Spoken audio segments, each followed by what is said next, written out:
Of the many names that people of God give to God is one name called Jehovah Shalom, and that means God of peace.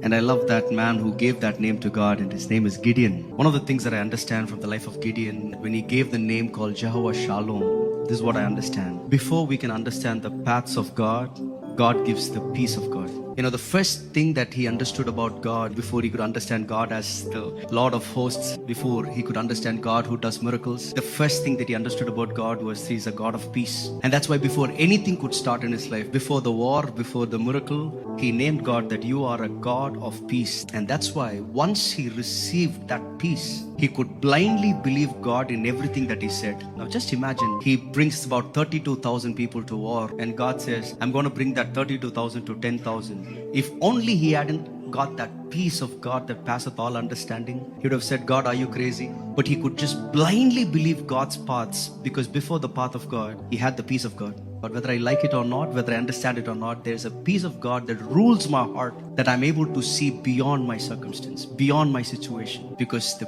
peace of God was ruling his heart. You know, some of us, we are wondering how God's paths are going to be established in our lives.